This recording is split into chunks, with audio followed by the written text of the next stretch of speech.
So, we all know that the DailyWire has its own streaming service for whatever reason. Well, one of the co-founders, Jeremy Boring, great name by the way, tweeted out, "For decades, no network would touch Adam Carolla's animated sitcom Mr. Birchum for fear of offending the wrong people." Fortunately, we love offending the wrong people, so on May 12th, the Daily Wire Plus is bringing him back. Tune in for the premiere Sunday at 9 p.m. Eastern. Episode 1 is free, only on the Daily Wire Plus. And in this video, I'm going to explain why this show is going to fail.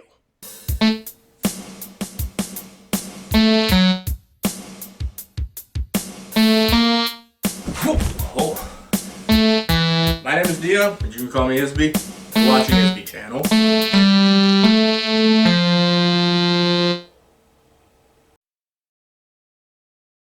Now, I don't want to do this like other creators and be like, conservatism sucks. And I want to start out this video by specifying that I am in no way a liberal. Just look at how many times I've been canceled on TikTok. But at the same time, I'm not a conservative. Look at how many times I've been canceled on TikTok. So why then do I think this show is going to fail? If it's not due to the fact that, liberal agenda, wokeism, why would I consider the show a failure? Especially when, at the time of recording this, it hasn't even come out yet. Well, there's a few things. First, the art style is absolutely terrible. It looked like it was going for a F is for family approach when it came to, how they were animating the characters, but it comes off ugly and lazy. The animation for F is for Family is really good. The characters are fluid despite being as rigid as they are. The characters were also very cleverly designed. Like, all the characters looked interesting. They were fun to watch. They each had their individual personalities in their design. You compare that to this show, it looks like an AI-generated show. The characters' designs don't look special at all. But maybe that doesn't matter. Maybe it can be so funny that the animation just doesn't matter, right? That's very possible. Except for the fact that it's doing the, we're gonna offend as many people as we want because liberal. And that's not to say that you can't make fun of liberals or even have a sitcom where the main character is a white conservative male who doesn't like liberals and doesn't like the Democrats and wants to be a traditional individual. Those television shows exist and they work. Why do they work and this doesn't? Well, let's look at a few examples. For example, in one of the most liberal shows of all time, Parks and Rec, one of the most popular, if not the most popular character out of the entire show is a conservative white guy. In fact, he's so popular that he's one of the poster boys for conservative white men. Conservative white men love Ron Swanson. But why? I just said this is a liberal show. If it's a liberal show, wouldn't that mean that the conservative guy is a terrible stereotype that doesn't reflect any of the views or values of conservatism? No, actually, the opposite. Rather than offending conservatives and being like, look at how dumb this conservative guy is, he doesn't respect the rights of people, ha ha ha. Parks and Rec just make him a conservative guy. They actually take the traditional values of what a conservative white guy would be like, and they instill that into the character and make him, yes, comedic at times, but they make him relatable as a human being. Yeah, he has the values of a traditional, Christian, Catholic, conservative, straight white guy from whatever century you want to be from. But they're not mean-spirited about creating the character. Ron is also a really good example on how politics don't necessarily make you hate a person. Ron has a lot of clever bits that conservatives and liberals would agree upon. I have a joke for you. Okay. The government in this town is excellent and uses your tax dollars efficiently. But again, they're not being mean when creating the character. They're actually creating the exact person that they want to create and not a gross over-exaggeration. Now, there are shows that do have gross over-exaggerations of conservative men, but they're still likable characters. Characters like Sam Smith or even Frank from F is for Family. These are traditional men, conservative men, white men. And these characters do tend to show their values in their storyline, despite how grossly over-exaggerated the characters are. But when they make fun of these characters' values, they're making fun not of the individual themselves, but of the situations that they're put in. The question is, what would a conservative man do in this situation? That is where the comedy comes from. It's not about, we're gonna make the conservatives cry and make a bunch of jokes about Jesus and the military to get them upset. The joke is a conservative, straight, white, cis man is put into this ridiculous situation and now must cope with it. Comparative to shows that don't do that, example, this show, in which we can see characters that are obviously parodies of liberals, I doubt that they're going to put the liberal character as normal libertarian individuals, but rather overtly gross exaggerations as to what conservatives believe and or want liberals to be, to fit their agenda. Rather than going, ha ha ha, what if we put this anti-gun character and force him to participate in a gun show, or make him go on a road trip with our conservative main character, in which the road trip will consist of them going to NRA meetings. How will this character cope?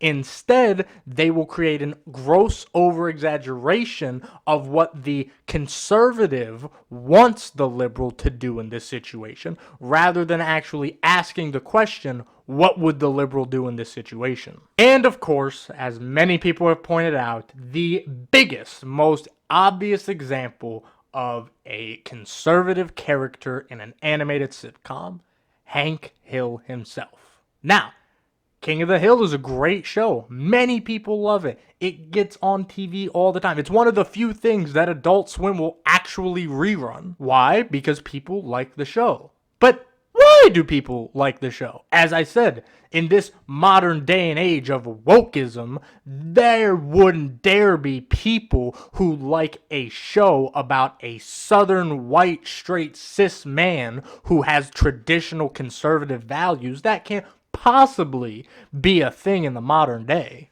except for the fact that it is. Because like I said, the show isn't this jerk conservative dude is going around being racist to people. The show is conservative man gets into situations and therefore he has to do things as a conservative man. Remember, it is a sitcom, situational comedy. The comedy comes from the situation. You create a funny character, and then you put a funny character into the situation, and that's where the comedy comes from, not from the character. That's why in shows like Friends, many times, characters do things that are not, traditionally their character. Sometimes Chandler isn't the sarcastic one. Sometimes it's Phoebe or Ross. Sometimes Joey is way smarter than he is in other scenes and other episodes. Why? Because it's not about the character.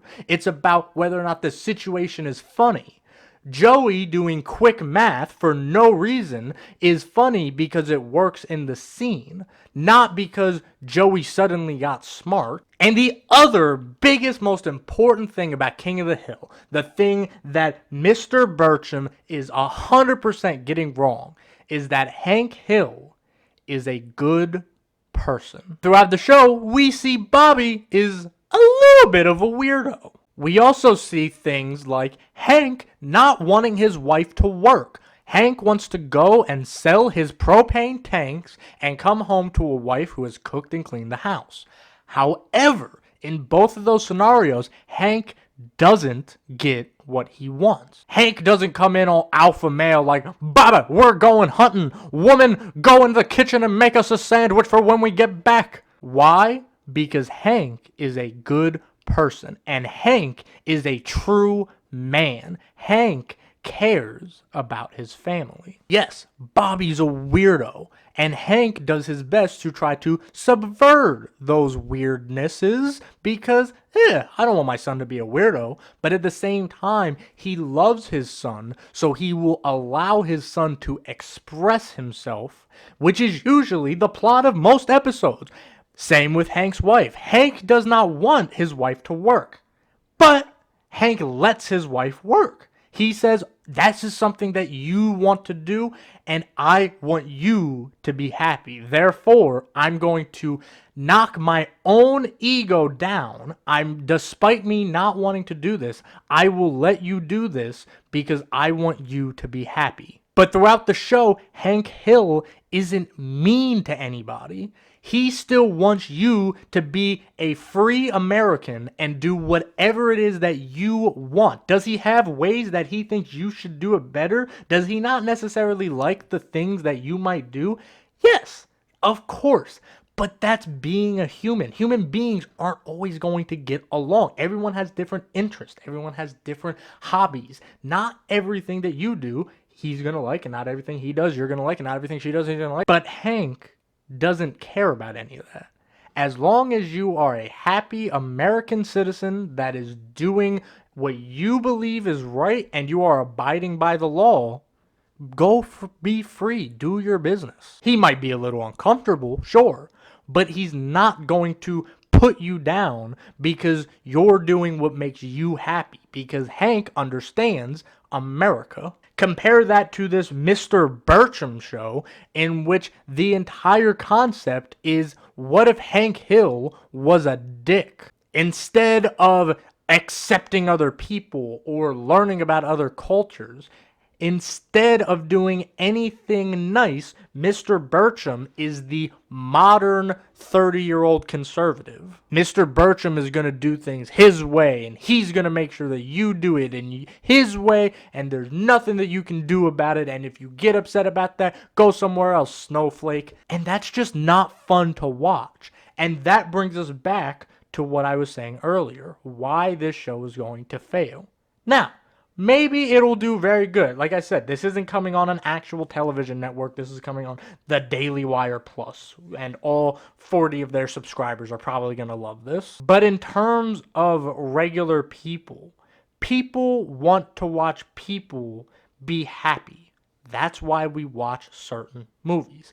The majority of movies end with a happy ending. Even if it is a relatively sad movie, the movie still ends with something that makes you feel a little bit better. Unless it's like The Green Mile or The Boy in the Striped Pajamas. But as we're watching Parks and Rec, Ron Swanson is being a nice person. Yeah, he's being a dick. He's being a straight white conservative man. But he's not going after people. Stan Smith and Frank Murphy, yeah, they're going to yell at their kids and say, you need to be better, you need to do more like me, you can't be doing all this weird stuff. But at the end of the day, they're still trying to connect with their kids as best they can.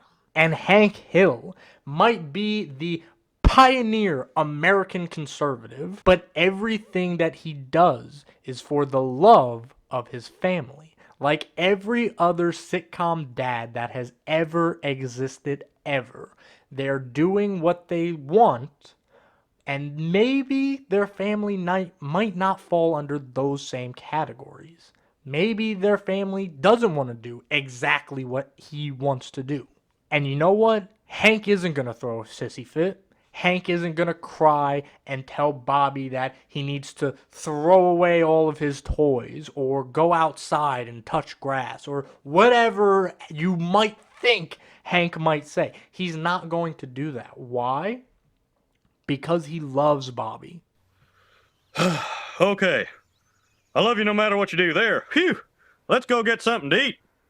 I'm not just a big disappointment to you. Disappointment? No, you make me proud. I've been disappointed by just about everything else in this town, but you? Not once. Damn it, you're my boy. You know better than that.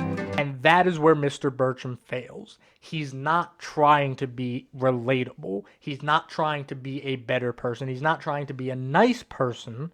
And people don't want to watch that. Even if the character's a little bit of a jerk, that learning curve is what makes us enjoy the watch.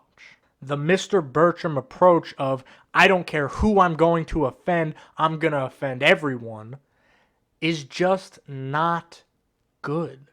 It's not good writing. It's not good entertainment.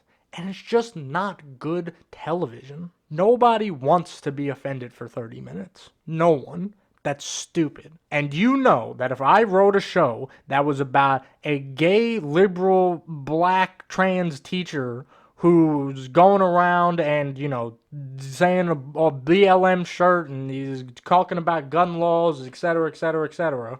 And the whole show, he was making fun of how dumb the military is and why Christianity is so stupid and no one should be religious ever. The conservatives would be up in arms. So the concept of offending the wrong people is stupid.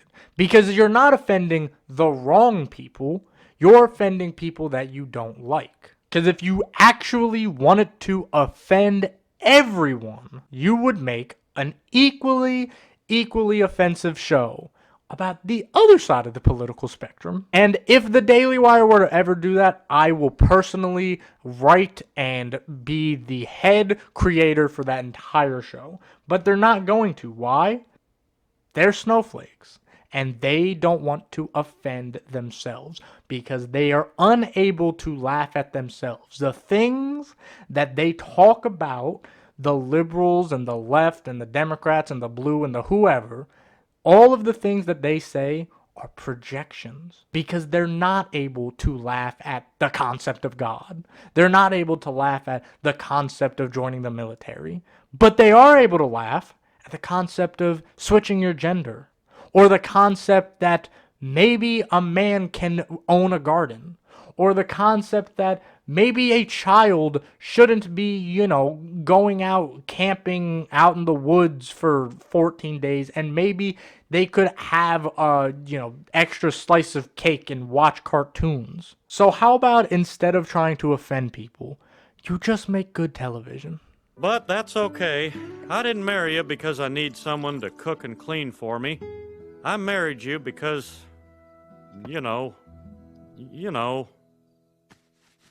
the love.